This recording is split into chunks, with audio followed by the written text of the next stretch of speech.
अध्यक्ष महोदय, मंत्री महोदयांनी उत्तर दिलं. आता या ठिकाणी पर्यावरण मंत्री उपस्थित आहेत. हा फक्त साताऱ्यापुरता प्रश्न मर्यादित नाही.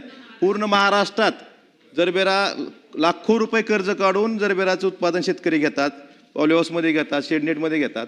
त्यामुळे पर्यावरण मंत्री आणि सन्माननीय मंत्री महोदय या दोघांनी निर्णय घ्यावा आणि याला बंदी आणलीच पाहिजे, तर शेतकरी जगू शकतो पॉलिहाऊसचा. नाहीतर शेतकरी कर्जबाजारी होऊन आत्महत्या करतायत.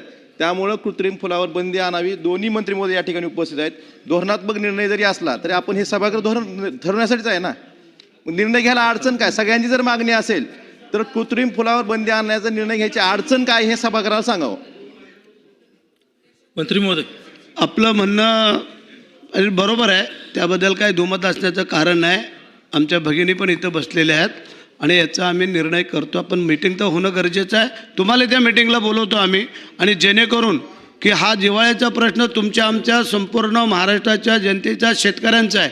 त्यासाठी लवकरात लवकर याची आम्ही हे अधिवेशन चालू आहे त्याच पिरियडमध्ये आम्ही हे मीटिंग करून याच्यावरती निर्णय करू. सन्माननीय